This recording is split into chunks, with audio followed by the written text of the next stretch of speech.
Hi fam and happy Saturday. Our latest will be about Julius Malema, Zuma and Pravin Gordhan. Following the passing of Pravin Gordhan, let's follow up on that. As we've already heard, Pravin Gordhan passed away at the age of 75 and there are mixed emotions following his passing. Some people are saying good riddance as they believe that he betrayed and made black people suffer as the public enterprise minister. Others, however, are saying he was a freedom fighter and hero of note. Under his leadership, as we remember, SAA, Dinel, Eskom and several other SOEs collapsed, including Transnet. For a number of years, Dinel couldn't even afford to pay employees their salaries and it was just chaotic there. SAA was also not spared. They also had to retrench their employees and they were also under liquidation.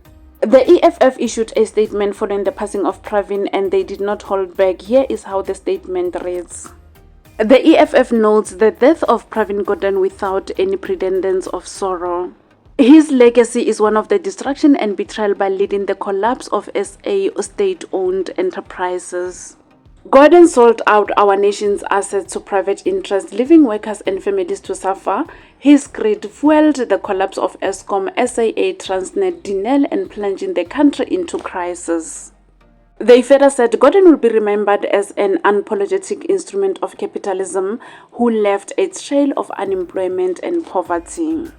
He dies unpunished for his crimes, but people will never forget the damage he caused. That was EFF statement. As we remember, Zuma was recalled as the president after he fired Pravin Gordhan as finance minister. Several organizations and political parties were against Zuma's decision on Pravin, and ultimately that's how Zuma was recalled. Malema was one of those people who was defending Pravin Gordhan against Zuma, but along the way he changed the tune. In the next slide, listen to how Julius Malema changed his views about Zuma and Pravin Gordhan in a short space of time. These clips resurfaced after the passing of Pravin. Please remember to also leave your comments down below and let us know of your take regarding this. And that's all we have for now. Thank you so much for tuning in. I'll see you again next time. Bye. In your cabinet who enjoys some sense of respect from everyone.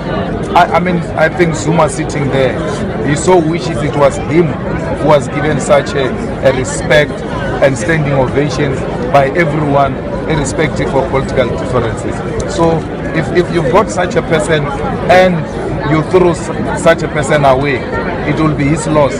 But Zuma is known for own goals. Thank you. If you love South Africa, if you want to defend the democratic state, if you stand against corruption, if you want Zuma to go, the place to be on the 2nd of November is Tshwane. It's not Gordhan who's being charged. The constitution, the sovereignty of South Africa is being charged, is being put on trial because it is the Guptas who have decided that Gordhan must be charged.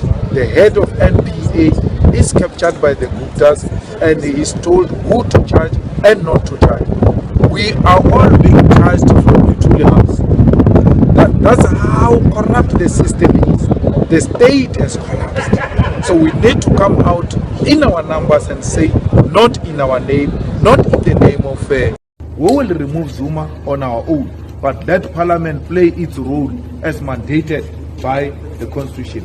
Our Parliament is captured by the Guptas.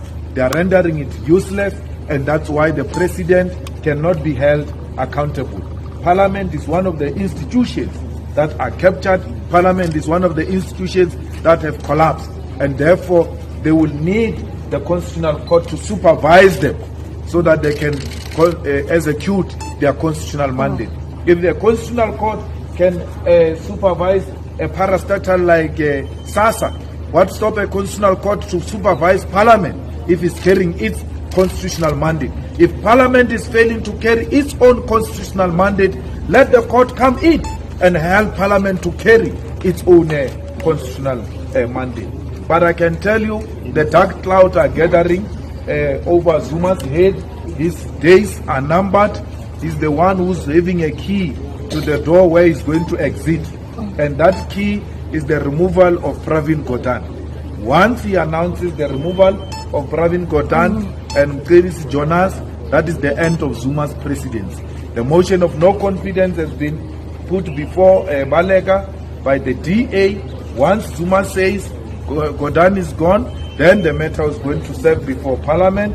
Then we are going to vote for Zuma to leave, and a number of ANC members of Parliament will abstain.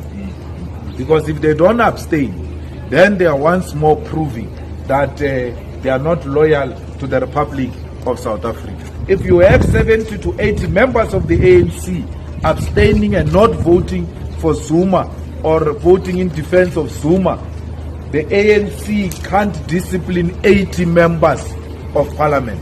That is practically impossible. Amongst them, it will include ministers. So it's the best. You must man up enough and defend this Minister of Finance. This man is the only thing we have in this country.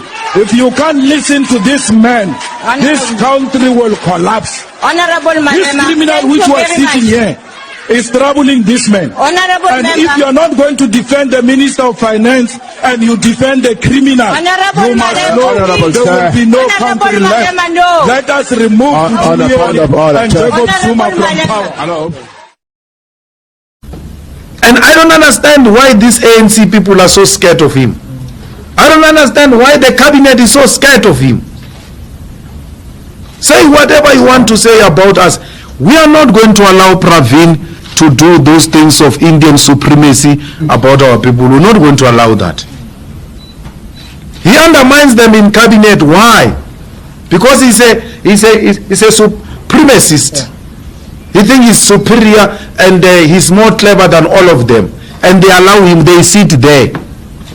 Trained MK people, they allow to be dominated by Pravin. The same thing they allowed in the 80s. He would have done that in the 80s and in the 90s because we were not there. We are here now. We're not scared of Pravin and his people. Say whatever you want to say about us, but Pravin is wrong. Pravin must be removed as a minister. He has got no respect for our people. He does everything else in his power to protect white people in positions of responsibility and project Africans as being corrupt. We can't sit back and allow that. We can't.